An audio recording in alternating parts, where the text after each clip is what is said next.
Hello, my name is Jamie Levine Daniel. I am the Taub Associate Professor of Nonprofit Management and Public Service here at Wagner.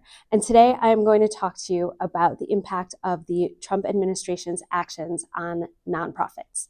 We see this impact primarily through executive orders in three areas. These are service delivery, how nonprofits go about doing what they do, delivering on their missions, providing goods and services. We also see it in resource acquisition. How do these organizations get what they need, primarily funding, in order to do what they do? And the last major area or impact that we are seeing is on the criminalization of this mission, of making it impossible or even illegal for these nonprofits to do what they do. So I want to take a minute to explain sort of what nonprofits are and the scale of what we're talking about before I give even more details about these three trends.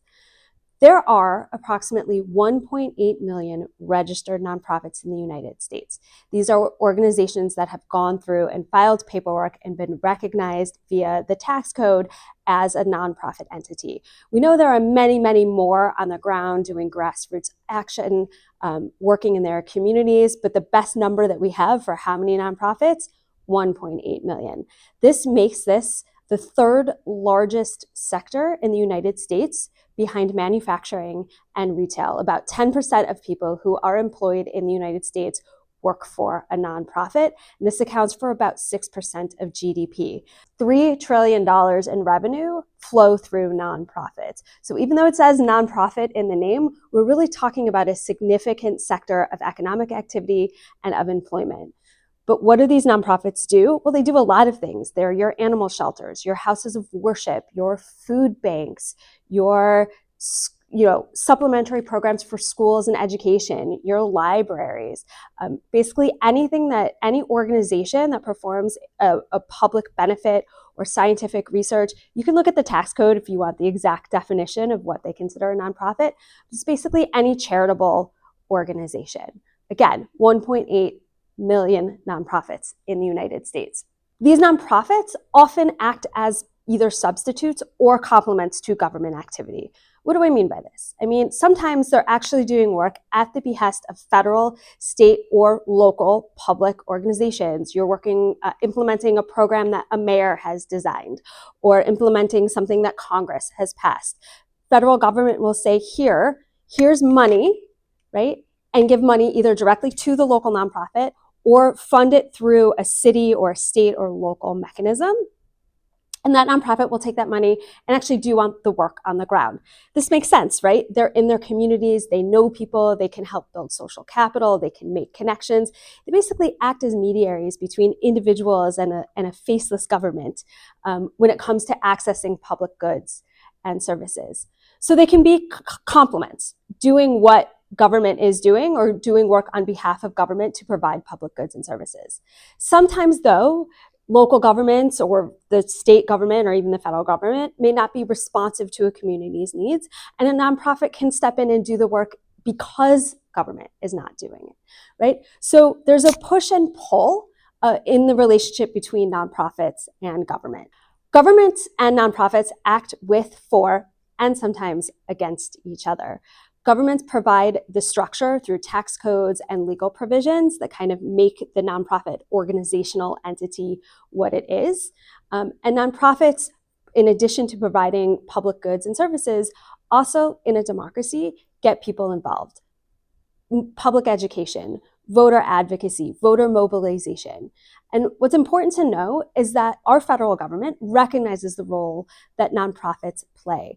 They fund approximately $300 billion to nonprofits to provide public goods and services. So that is the government saying, we are going to allocate $300 billion to nonprofits for them to do this work in their communities. And as of 2023, one of the latest reports that we saw, approximately 60 to 80% of nonprofits are reliant on this funding, would not be able to or are not able to sustain their operations and do what they do without this government funding. In New York alone, New York nonprofits received $29 billion in federal funding, and approximately 70% would experience vulnerability, would have to cut staff, would have to cut programs, possibly close their doors if federal funding is officially cut. So when we think about this picture of nonprofits and government, nonprofits providing government services, working on the ground, serving as these intermediaries, we can see an executive order that just shuts off the tap, especially mid-year when a lot of organizations operate year to year, means there are fewer resources for nonprofits to use to fund their programs.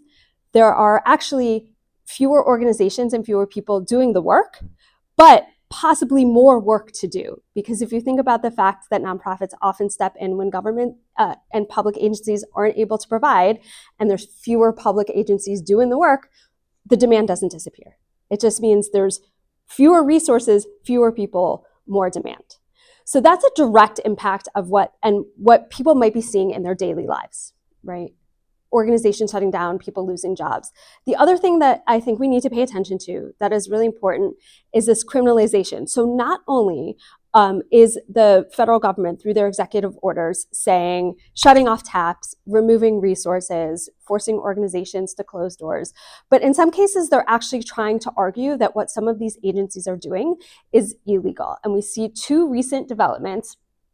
As of March 17th, it became known that the Institute of Peace, which is an independent nonprofit, though it is federally chartered through Congress. It is an independent nonprofit, just like the Red Cross, like the Girl Scouts of America, that have this structure. It's its own nonprofit. It is not under the purview of the executive agency. We see that DOJ employees broke into its building. We don't know why yet as of this recording, but here they are overreaching into an independent agency's activities.